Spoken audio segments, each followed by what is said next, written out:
ৰাতিপুৱা শুই উঠিয়ে হাজবেণ্ডে এয়া মাছ মাৰিবলৈ গৈছে আৰু পিছে পিছে ময়ো গৈছিলোঁ বাৰু কিনো মাছ পায় বুলি। বাট এটাও মাছ নাপালে। বহুত টাইম মাছ মাৰিলে কিন্তু একো নাহিলে, কাৰণ পানীটো অকণমান বাঢ়ি আছে আৰু মাছবিলাকে চাগে লুকাই আছে, সেয়েহে এটাও নাহিলে। আৰু এইটো কোনে কোনে চিনি পাইছে জনাব দেই। আমি এইটোক লাজুকীলতা বুলি কওঁ। বহুত বছৰ পিছত দেখিছোঁ। এইপিনে হাজবেণ্ডে মাছ মাৰি আছে, এইটো দেখা পাই মই ভাবিলোঁ অকণমান গৈ চুয়ে দিওঁ, কাৰণ বহুত বছৰ দেখাই নাছিলোঁ। আজিকালি এইবিলাক দেখিবলৈ পোৱা নাযায়, সেয়েহে মই আহি এইপিনে এইটোৰ লগতহে খেলিবলৈ লাগিছোঁ।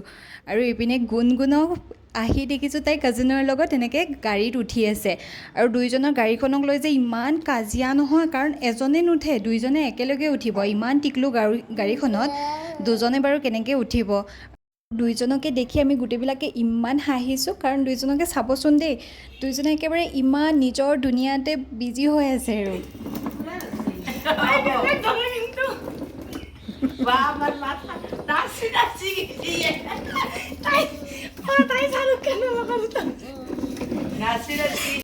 আৰু ইভিনিং আমি গুণগুণৰ পেহীয়েকৰ ঘৰলৈ আহিলোঁ। তাত তাই এটা ফ্ৰেণ্ড লগ পাই ল'ৰাটোৱে যেনেকুৱা কৰে তাইও একেবাৰে কপি কৰি আছে। পিছত ল'ৰাজনে বাৰু মই ভিডিঅ' কৰাৰ কাৰণে লাজ পাই সি কৰিব এৰি দিলে।